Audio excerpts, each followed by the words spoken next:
बिस्मिल्लाहिर्रहमानिर्रहीम। अस्सलाम वालेकुम स्टूडेंट्स, कैसे हैं आप सब।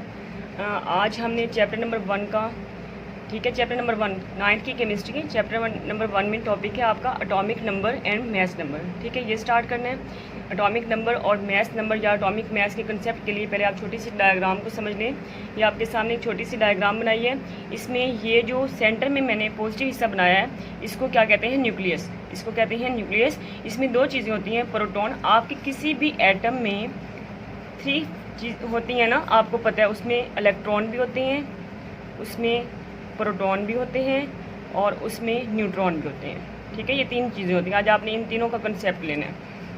तो आपने क्या कहना है, सेंटर में ये जो बड़ा न्यूक्लियस है, इसमें 2 चीज़ें होंगी, प्रोटॉन और न्यूट्रॉन। प्रोटॉन और न्यूट्रॉन इसके अंदर होते हैं। और जो साइडों पे आपकी शेल्स मैंने बनाए हैं, इन शेल्स में इलेक्ट्रॉन क्या कर रहे होते हैं, रिवॉल्व कर रहे होते हैं। तो इलेक्ट्रॉन क्या है, बाहर होते हैं ऐसे। और सेंटर में न्यूक्लियस के अंदर आपकी 2 चीज़ें होती हैं, प्रोटॉन और न्यूट्रॉन। अब आपने एक छोटा सा कंसेप्ट लेना है तो आपको पूरा टॉपिक समझ आ जाएगा। कि आपने ये देखिए, यहाँ मैंने लिखा है P = G = E। ठीक है, P क्या है, प्रोटॉन, प्रोटॉन नंबर। G क्या है, एटॉमिक नंबर।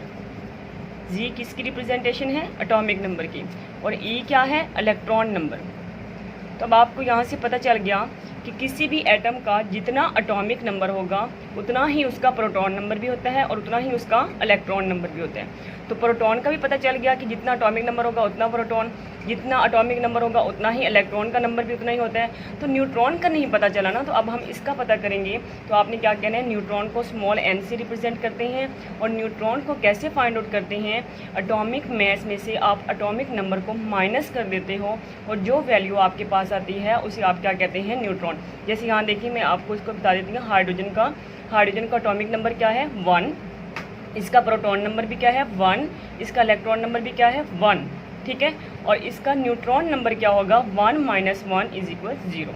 इस तरीके से आपने करना है। आए आप अपने टॉपिक की तरफ चलते हैं।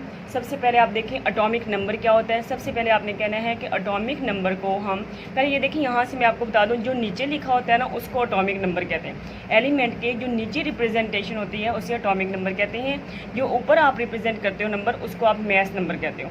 एटॉमिक नंबर नीचे लिखा जाता है और मैथ नंबर ऊपर लिखा जाता है। एटॉमिक नंबर को किससे रिप्रेजेंट करना है आपने, कैपिटल G से। तो जहाँ पे भी कैपिटल G होगा आपको पता चल जाना चाहिए कि वो किसी एलिमेंट का एटॉमिक नंबर है, जो नीचे लिखा जाता है उसके सिंबल के नीचे। अब यहाँ देखिए, मैंने लिखा है एटॉमिक नंबर = प्रोटॉन नंबर। तो ये बात मैं आपको पहले बता चुकी हूँ कि एटॉमिक नंबर जो है वो प्रोटॉन नंबर के बराबर, कि जितना किसी का एटॉमिक नंबर होगा उतना ही उसका प्रोटॉन नंबर होगा। फिर सेकंड पे आपने याद कर लेना है कि it is represented by G। इसे G से रिप्रेजेंट किया जाता है। ठीक है, उसके बाद हर एलिमेंट का एक स्पेसिफिक एटॉमिक नंबर होता है। सबका तो एक जैसा नहीं होगा ना, जैसे हाइड्रोजन का 1, कार्बन का 6, ऑक्सीजन का 8, इसी तरीके से। तो पहले आपने ये कंसेप्ट ले लिया कि एटॉमिक नंबर नीचे रिप्रेजेंट करते हैं, मैस नंबर ऊपर करते हैं। इलेक्ट्रॉन नंबर, प्रोटॉन नंबर और एटॉमिक नंबर एक ही होता है। और न्यूट्रॉन को आप ऊपर वाले में से नीचे वाले को माइनस करके आंसर निकालते हो। अब यहाँ देखिए, मैंने लिखा है, आपकी बुक की मैंने एग्जांपल्स दी हैं ताकि आपको याद करने में आसानी हो। आपकी बुक वालों ने हाइड्रोजन की, कार्बन की, ऑक्सीजन की और सल्फ़र की दी है। मेरा ख्याल है कि मैं एक समझाऊंगी तो आपको सारी समझ आ जाएंगी। इधर देखें, ये आपके पास हाइड्रोजन है, 1 होता है ना, ये उसका एटॉमिक नंबर है, नीचे लिखा गया। ये उसका मैथ नंबर है, ऊपर लिखते हैं। एटॉमिक नंबर को जैसे G से रिप्रेजेंट करते हैं ना, मैथ नंबर को हम कैपिटल A से रिप्रेजेंट करते हैं। ठीक है, अब मैंने आपको ना भी बताऊंगा तो आपको पता चल जाएगा। देखिए, मैंने आपको समझा दिया। अब मुझे बताएं यहाँ से इसका एटॉमिक नंबर क्या होगा। देखिए, एटॉमिक नंबर इसका 1 है, नज़र आ रहा है। ठीक है, G इसका 1 है। तो मैंने कहा था जितना एटॉमिक नंबर होगा उतना ही क्या होगा, प्रोटॉन नंबर। तो इसका प्रोटॉन नंबर भी क्या है, 1। तो न्यूट्रॉन नंबर कैसे होगा, 1 - 1 0। इसी तरीके से कार्बन के लिए देखें, 6 और 12 होता है। 6 इसका एटॉमिक नंबर है, ऊपर क्या है, मैथ नंबर, एटॉमिक मैथ। ठीक है, कोई आपसे पूछे कार्बन का एटॉमिक नंबर कितने, आप कहोगे 6। उसका प्रोटॉन पूछे तो आप कहोगे 6, क्योंकि बराबर होते हैं। और इसका मैथ नंबर क्या होगा क्लास, 12 - 6 = न्यूट्रॉन नंबर, सॉरी, इसका न्यूट्रॉन नंबर क्या होगा कि 12 में से आप 6 को माइनस कर दोगे तो क्या आ जाएगा, 6। इसका न्यूट्रॉन नंबर 6 होगा। इस तरीके से ऑक्सीजन का देखें, 8 और 16। 8 इसका एटॉमिक नंबर है और 16 इसका एटॉमिक मैस है। ठीक है, तो एटॉमिक नंबर 8, प्रोटॉन नंबर कोई पूछे तो वो भी कितना, 8। लेकिन कोई न्यूट्रॉन नंबर पूछ ले आपसे तो आप क्या कहोगे, 16 - 8 = 8। प्रोटॉन नंबर 8, एटॉमिक नंबर 8, लेकिन न्यूट्रॉन को आप माइनस करोगे। सल्फ़र के लिए क्या होगा, सल्फ़र का एटॉमिक नंबर कितना होता है, 16 होता है। प्रोटॉन नंबर भी कितना होगा, 16, और न्यूट्रॉन नंबर आप 32 में से 16 को माइनस कर देंगे तो आपका सल्फ़र का क्या आ जाएगा, मैस नंबर। तो पता चल गया कि नीचे वाला एटॉमिक नंबर होता है, ऊपर वाला एटॉमिक मैस होता है, और जितना एटॉमिक नंबर उतना ही प्रोटॉन नंबर और न्यूट्रॉन को आप माइनस करके निकालते हैं। ये तो एटॉमिक नंबर का कंसेप्ट था। नेक्स्ट देखिए मैस नंबर। जैसे एटॉमिक नंबर को जी से रिप्रेजेंट करते हैं, मैस नंबर को आप कैपिटल ए से रिप्रेजेंट करते हो।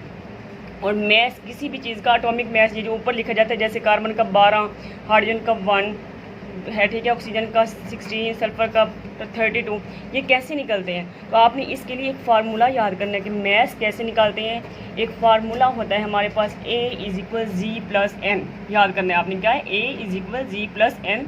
ए आपको मैं पहले बता चुकी हूँ कि A क्या है, मैस नंबर जो आपने फाइंड आउट करना है। जी क्या है, एटॉमिक नंबर, ठीक है, जो आपको पता होता है, जो सिंबल के नीचे लिखा जाता है। और न्यूट्रॉन क्या होता है कि एटॉमिक मैस में से एटॉमिक नंबर को आपने क्या कर लेना है, माइनस करना है। तो देखिए यहाँ पे n क्या है, नंबर ऑफ न्यूट्रॉन है। अब आपके पास देखिए हाइड्रोजन क्या है, 1 यही होता है ना। अब हमने ये दिखाना है कि ये 1 कैसे है। देखिए ये फार्मूला आपने लगाया ऊपर वाला ही मैस नंबर निकालने के लिए कि ये 1 कैसे आया है। तो देखिए लगाएं, A = G कितना है इसका, एटॉमिक नंबर कितना है इसका, 1 है ना, 1 लगा लिया। न्यूट्रॉन नंबर कितना है इसका, 1 - 1, ठीक है ना, 1 - 1 0 0, 1 में 0 प्लस करोगे तो क्या आ जाएगा, 1। तो देखिए 1 ही निकला है इसका, इस फार्मूले के मुताबिक उसका क्या है, एटॉमिक मैस 1 ही निकला है। इस तरीके से आप कार्बन की प्रैक्टिस करो।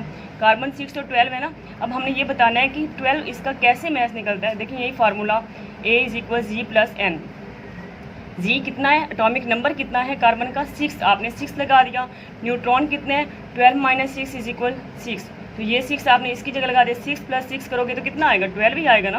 तो 12 आ गया तो आपका मैस नंबर। मतलब इस फार्मूले में आप जी मतलब एटॉमिक नंबर और न्यूट्रॉन मतलब मैस और नंबर को माइनस करके वैल्यू लेके उन दोनों को प्लस करके निकाल के आंसर बता के आप साबित कर सकते हैं कि वाकई इस फार्मूले के ज़रिए से जो मैस नंबर निकलता है वही एलिमेंट का असल मैस नंबर होता है।